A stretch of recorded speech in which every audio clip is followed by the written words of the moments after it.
नमस्कार, चंडीगढ़ से आपका स्वागत है। मैं हूं शैली तनेजा। आइए सबसे पहले नजर डालते हैं कुछ अहम खबरों पर। भारत में करीब 2 घंटे दिखाई दिया साल का आखिरी आंशिक सूर्य ग्रहण। कुरुक्षेत्र में सूर्य ग्रहण के मौके पर लगे मेले में पहुंचे लाखों श्रद्धालु, पवित्र ब्रह्म सरोवर में लगाई आस्था की डुबकी। प्रधानमंत्री शुक्रवार को 10:30 बजे वीडियो कॉन्फ्रेंस से करेंगे राज्यों के गृह मंत्रियों के चिंतन शिविर को संबोधित। और दीपावली की छुट्टियों के बाद हरियाणा में आज से पंचायत चुनाव के लिए दूसरे चरण के नामांकन फिर शुरू। पहले चरण का मतदान 30 को। अब समाचार विस्तार से। भारत में कल करीब 2 घंटे साल का आखिरी आंशिक सूर्य ग्रहण दिखाई दिया। देश में शाम 4:19 पर इसकी शुरुआत अमृतसर से हुई। ये चंडीगढ़, नई दिल्ली, हरियाणा, पंजाब, चेन्नई समेत देश के कई हिस्सों में दिखाई दिया। चंडीगढ़ में करीब 4:23 पर ग्रहण की शुरुआत हुई। आंशिक ग्रहण के चलते चमकता हुआ सूरज चांद की तरह नजर आया। वहीं हरियाणा के कुरुक्षेत्र जिले में सूर्य ग्रहण पर मेले का आयोजन किया गया। मुख्यमंत्री मनोहर लाल ने मेले के सफल आयोजन की व्यवस्था में जुटे सभी अधिकारियों, कर्मचारियों व जिला प्रशासन को बधाई दी। उन्होंने कहा कि इस खगोलीय घटना के समय पवित्र ब्रह्म सरोवर में लाखों श्रद्धालुओं ने आस्था की डुबकी लगाई। विभिन्न राज्यों से आए श्रद्धालुओं ने जाप करते हुए स्नान के बाद तीर्थ पुरोहितों से पिंडदान करवाया। इस तरह के आयोजन को सफलतापूर्वक पूरा करना चुनौतीपूर्ण कार्य होता है, लेकिन सरकार ने इसे बेहतर तरीके से पूरा किया। मेले के क्षेत्र को 20 सेक्टरों में बांटा गया था और 4500 पुलिस कर्मचारियों की ड्यूटी लगाई गई थी। इसके साथ साथ 400 बसों और स्पेशल ट्रेन की व्यवस्था की गई थी। पंचकूला से भी मेला स्पेशल नाम से 11 बसें लगाई गई थी। मेला स्थल के आसपास 370 सीसीटीवी, 25 जगह पार्किंग की व्यवस्था और 260 ई रिक्शा मुफ्त चलाए गए थे। कुरुक्षेत्र में सूर्य ग्रहण का समय 4:25 पर शुरू हुआ और ये 5:39 पर समाप्त हुआ। वहीं देश में 6:09 पर मुंबई में सूर्य अस्त के साथ ही ग्रहण का समापन हुआ। हरियाणा में दीपावली की छुट्टियों के बाद आज से पंचायत चुनाव के लिए दूसरे चरण के नामांकन फिर से शुरू हो गए हैं। 28 अक्टूबर शाम 3 बजे तक उम्मीदवार नामांकन पत्र दाखिल कर सकते हैं। दूसरे चरण के लिए मतदान 9 और 12 नवंबर को होने हैं। दीपावली पर 3 दिन की छुट्टियां रही। राज्य चुनाव आयुक्त धनपत सिंह ने बताया कि दूसरे चरण में हरियाणा के 9 जिलों को शामिल किया गया है। पंचायत चुनाव के पहले चरण में 30 अक्टूबर को वोटिंग शुरू हो जाएगी। इस दिन जिला परिषद व ब्लॉक समिति सदस्यों और 2 नवंबर को पंच और सरपंच के लिए मतदान होंगे। पहले चरण में 900 जिलों में कुल 51,918 प्रत्याशी मैदान में हैं। इसमें जिला परिषद के 180, पंचायत समिति सदस्य के 1083, सरपंच के लिए 2121 और पंच के लिए 2325 उम्मीदवार किस्मत आजमा रहे हैं। वहीं आदमपुर उपचुनाव में 31 अक्टूबर तक प्रत्याशी प्रचार कर सकेंगे। 3 नवंबर को इस सीट पर मतदान होना है। इस सीट पर 22 उम्मीदवार मैदान में हैं। प्रधानमंत्री नरेंद्र मोदी शुक्रवार को करीब 10:30 बजे वीडियो कॉन्फ्रेंस के माध्यम से राज्यों के गृह मंत्रियों के चिंतन शिविर को संबोधित करेंगे।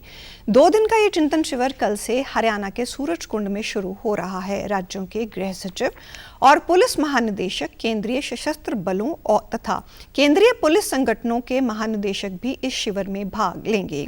प्रधानमंत्री ने इस वर्ष स्वतंत्रता दिवस के संबोधन में पंच प्रणों का जिक्र किया था। सहकारी संघवाद की भावना से प्रेरित इस शिविर का उद्देश्य केंद्र और राज्य स्तर पर विभिन्न पक्षों के बीच योजनाओं के क्रियान्वयन में और अधिक तालमेल बनाना है। चिंतन शिविर में पुलिस बलों के आधुनिकीकरण, साइबर अपराध की चुनौतियों से निपटने, आपराधिक न्याय प्रणाली में सूचना प्रौद्योगिकी के बढ़ते उपयोग, भूमि सीमा प्रबंधन, तटीय और महिला सुरक्षा तथा मादक पदार्थों की तस्करी जैसे मुद्दों पर विचार विमर्श होगा। उधर हरियाणा के फरीदाबाद में कल केंद्रीय गृह मंत्री अमित शाह जन उत्थान रैली को संबोधित करेंगे। भारत सरकार के भारी उद्योग और ऊर्जा विभाग के राज्य मंत्री कृष्ण पाल गुर्जर ने हरियाणा के परिवहन मंत्री मूलचंद शर्मा के साथ रैली स्थल पर व्यवस्था का जायजा लिया। उन्होंने कहा कि रैली में मुख्यमंत्री मनोहर लाल, रेल मंत्री अश्विनी वैष्णव, स्वास्थ्य मंत्री अनिल विज, प्रदेश अध्यक्ष ओपी धनखड़ सहित कई मंत्री विधायक इसमें शिरकत करेंगे।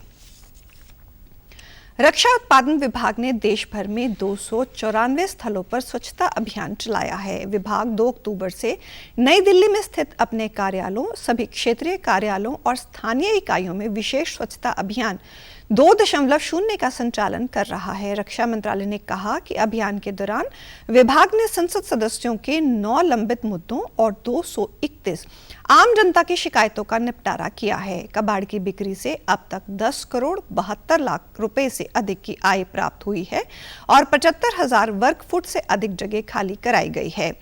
सरकार ने कहा कि विशेष स्वच्छता अभियान के दूसरे चरण में अब तक महत्वपूर्ण प्रगति हुई है। 2 अक्टूबर से शुरू ये अभियान इस महीने के अंत तक जारी रहेगा। अभियान के तीसरे सप्ताह में हुई प्रगति के बारे में केंद्रीय कार्मिक और लोक शिकायत राज्य मंत्री डॉक्टर जितेंद्र सिंह ने कहा कि कबाड़ के निस्तारण से 254 करोड़ रुपए से अधिक अर्जित किए गए हैं और 37 लाख वर्ग फुट से अधिक जमीन खाली हुई है। डॉक्टर सिंह ने कहा कि अभियान के अंतर्गत 3 लाख से अधिक जन शिकायतों का निपटान किया गया है और 588 नियमों को आसान बनाया गया है। भाई बहन के पावन प्रेम का त्योहार भाई दूज आज मनाया जा रहा है। इस अवसर पर बहनें अपने भाइयों के माथे पर तिलक लगाकर उनके सुखी, समृद्ध और धीर जीवन की कामना करती हैं। राष्ट्रपति द्रौपदी मुर्मू ने सभी देशवासियों को भाई दूज की बधाई दी।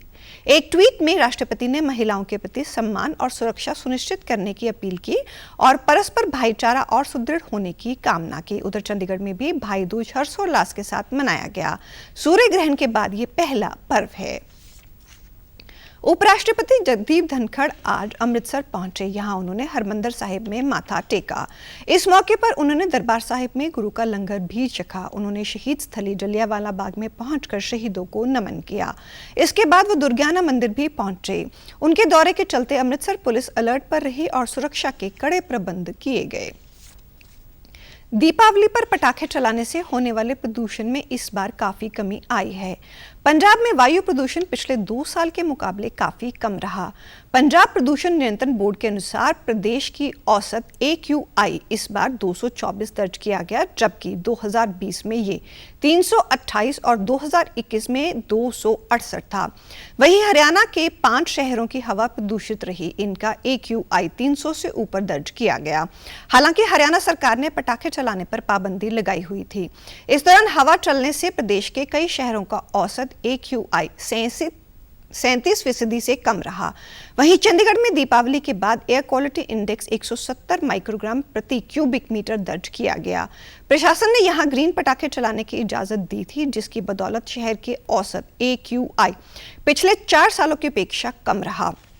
वायु प्रदूषण का स्तर ग्रीन से सीधा येलो जोन में पहुंच गया। पंचकूला में AQI 134 और मोहाली में 180 रहा। उधर देश की राजधानी दिल्ली में दीपावली के अगले दिन AQI 323 दर्ज किया गया। पटाखों और पराली के धुएं को प्रदूषण का कारण माना जा रहा है।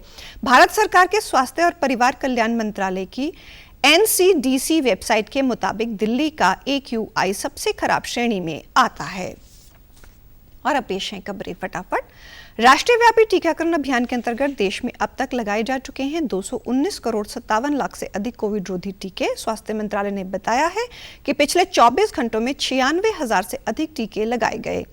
कांग्रेस के नवनिर्वाचित अध्यक्ष मल्लिकार्जुन खड़गे ने आज नई दिल्ली में संभाला पदभार। कांग्रेस को 24 साल बाद मिला गैर गांधी अध्यक्ष। हिमाचल प्रदेश में विधानसभा चुनाव के लिए कल नामांकन के आखिरी दिन 376 उम्मीदवारों ने भरे पर्चे। 68 पदों के लिए अब तक 630 उम्मीदवार भर चुके हैं नामांकन। गुजराती नववर्ष यानी बेस्तु वर्ष आज प्रधानमंत्री नरेंद्र मोदी और गृह मंत्री अमित शाह ने दी शुभकामनाएं। पूरे विश्व में गुजराती समुदाय पारंपरिक आस्था और उत्साह से मना रहा है नववर्ष। और आप हमारे समाचार YouTube channel DD news Chandigarh, Facebook DD news Chandigarh, Twitter handle DD news CHT पर भी देख सकते हैं। इसी के साथ चंडीगढ़ से समाचारों का सिलसिला समाप्त होता है। नमस्कार।